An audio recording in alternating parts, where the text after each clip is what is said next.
नारायणपुर से इस वक्त एक बड़ी खबर, जहां पर आईडी ब्लास्ट में 2 मजदूरों की मौत हो गई, एक मजदूर घायल हुआ है, उसका इलाज चल रहा है। काम पर जाने के दौरान ब्लास्ट के मजदूर शिकार हो गए। जवानों को नुकसान पहुंचाने के लिए ब्लास्ट किया गया था। आईडी ब्लास्ट छोटे डोंगर थाना क्षेत्र का ये मामला है। तो लगातार नक्सलियों का उत्पात जारी है। नारायणपुर में फिर आईडी ब्लास्ट में 2 मजदूरों की मौत हुई है, एक मजदूर घायल हो गया जिसका इलाज चल रहा है। काम पर जाने के दौरान ब्लास्ट का शिकार हुए जवानों को नुकसान पहुंचाने के लिए नक्सलियों ने आईडी प्लांट करके रखा था। छोटे डोंगर थाना क्षेत्र का मामला है। तो जवान तो इस आईडी की चपेट में नहीं आया, बल्कि मजदूर आईडी की चपेट में आ गए और 2 मजदूरों की मौत हो गई है, वहीं एक घायल है जिसका इलाज चल रहा है।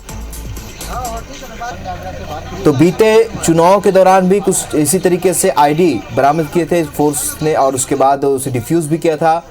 अब एक बार फिर नारायणपुर में ऐसे ही हुआ, जहां पर आईडी प्लांट करके नक्सलियों ने रखा था। छोटे डोंगर थाना क्षेत्र का मामला, और यहां मजदूर उस आईडी की चपेट में आ गए, 2 की मौत हो गई, घायल है। अशफाक अहमद हमारे सहयोगी फोन लाइन पर जुड़े हैं। अशफाक, आईडी प्लांट किया था नक्सलियों ने, इसके पहले मतदान से लेकर तमाम तैयारियों के बीच भी इस तरह के आईडी बरामद किए गए थे। फिलहाल क्या अपडेट है आपके पास? जी हाँ, देखिए, मतदान से पूर्व जो है नक्सलियों ने इलाके पे आईडी प्लांट किए थे और इलाके पे लगातार उस समय डिमाइनिंग का कार्य काफी तेज हुआ था। उस बीच भी ये खबर आई थी कि बीएसएफ का जवान जो है वो आईडी की चपेट में घायल हुआ था और दूसरी तरफ एक जिला बल का जवान भी इसी तरीके से घायल हुआ था। डिमाइनिंग के बाद इलाके से काफी आईडीज को उस समय रिकवर कर लिया गया था।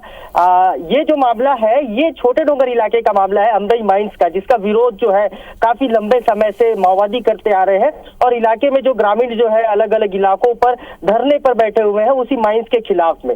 उस माइंस पे आपको बता दूं कि आसपास के जो 11 से 12 गांव के लोग हैं वो मजदूरी के लिए वहां पे लगातार जाते हैं।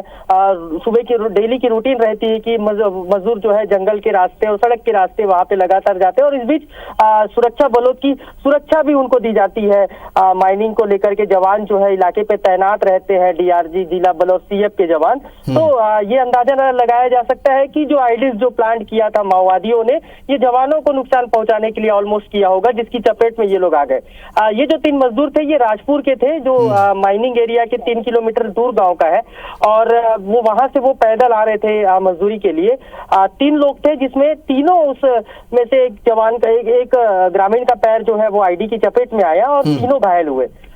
खबर ये आ रही थी कि एक जवान एक ग्रामीण जो है घायल है और एक की मौके पर मौत हो गई।